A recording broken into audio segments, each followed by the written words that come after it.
Hey, I'm Paul Butler. I'm one of the client partners at New Leaf Training and Development, and I'm joined today by Lisa LaGeorge, who's the director of the Children's Hunger Fund Academy, an organization that I'm delighted to say is a client of ours. Hey, Lisa, the purpose of these Take Fives is to give people some practical help, provide some hope, and even a little humor.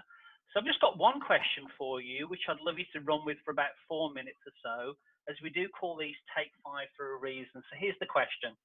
What are you learning personally, professionally, or even as an organization during these rather challenging days that you think would be helpful, hopeful, or even humorous? Oh, and tell us a little bit more about the Children's Hunger Fund Academy as well, you know, what you do and who you serve. So over to you, Lisa, and I'll wrap it up when you're done. Okay, great. 5 minutes. I need a timer. First of all, Children's Hunger Fund is an organization that delivers hope by equipping churches and local community partners to provide groceries and training, prayer, and support so that they can reach out into their communities of need with food and help and hope.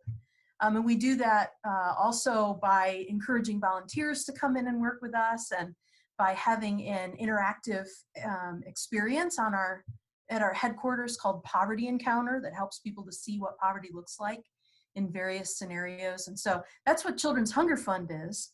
The CHF Academy is our training arm, but it's more than just training at CHF. It's also helping with assessment and also with building our team. And so I'm part cheerleader, part coach, part trainer, and it's a really neat spot for me, especially after 20 years of working in higher Christian education and working with university students. So I would say one of the things that we have learned is that we have to keep connected with our staff. We have about 90 different staff, and we have 3 different offices, plus we have some remote workers as well. And so with our 3 different offices, we work hard to keep connected on a regular basis. I mean, even without being forced to stay at home or work from home, or we have to work hard to stay together and to stay communicating. And we've done this during the quarantine time by maintaining our weekly staff meetings. We have everybody show up in a blue jeans meeting and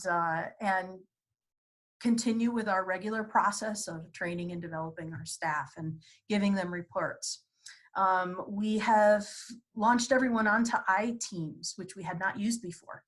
And we even added a water cooler channel to it. So what are the conversations you might have around the water cooler? What are the pictures you would show your staff members, your colleagues? And so we put that up there, and we've gotten pictures of people's dogs and cats and their kids and whatever it is that they're doing with their lives.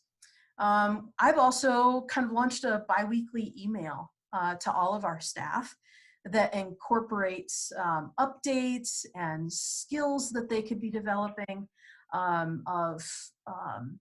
maybe there have been opportunities for people to jump into their community and kind of think through different ways that they could serve. Newspaper articles, great pictures that are showing up around the world. And so those have gone out and allowed people to engage with some different areas of our organization. So we've also done some task sharing, and as we've keep connected, we have had some big projects come up. And so I typically am not down in our warehouse packing pallets with cases of bananas, but that's what I've been doing. So I've been coming in once a week and helping with the landscaping or helping with a data entry project. I have plenty of work to do in other areas of my own job, but in order for me to remain connected with my staff, I can pack some bananas and maybe grab a Nerf gun and have some fun along the way. So we keep connected. The second thing is we've kept active. So we've incorporated a steps challenge into this quarantine time. And so I was just talking with our CFO. He's been walking about 203,000 steps per week over the last 5 weeks. And even our president is engaged in this and is in the number 3 spot right now. So got some real competition with that. We've been able to keep active in our skill increase as well, where we've been working on webinars. We've increased our Salesforce badges. We've read some books and articles. Third thing is that we've kept celebrating. We've had anniversaries, and so we keep celebrating those job anniversaries. We keep celebrating the job successes that our staff have encountered, and maybe it was working with a donor and helping them to bring in some additional funds so that we can keep doing what we do. But we've also celebrated some personal successes. Our controller just earned his doctorate in counseling, and we're so excited for him, so we're planning a party. He's not going to know. We've also been able to celebrate the birth of a new baby to one of our staff families, and so we keep connected, we keep active, and we keep celebrating. So that's what we've learned as an organization, that we need to actually augment those things, especially in our time of stay at home.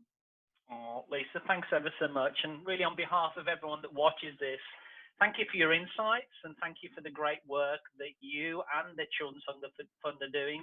And just to close us out, could I offer you a virtual hug? Absolutely. Don't leave me hanging. It's an American thing. Hey, thanks, Lisa. Have a great rest of the day. Great to talk with you.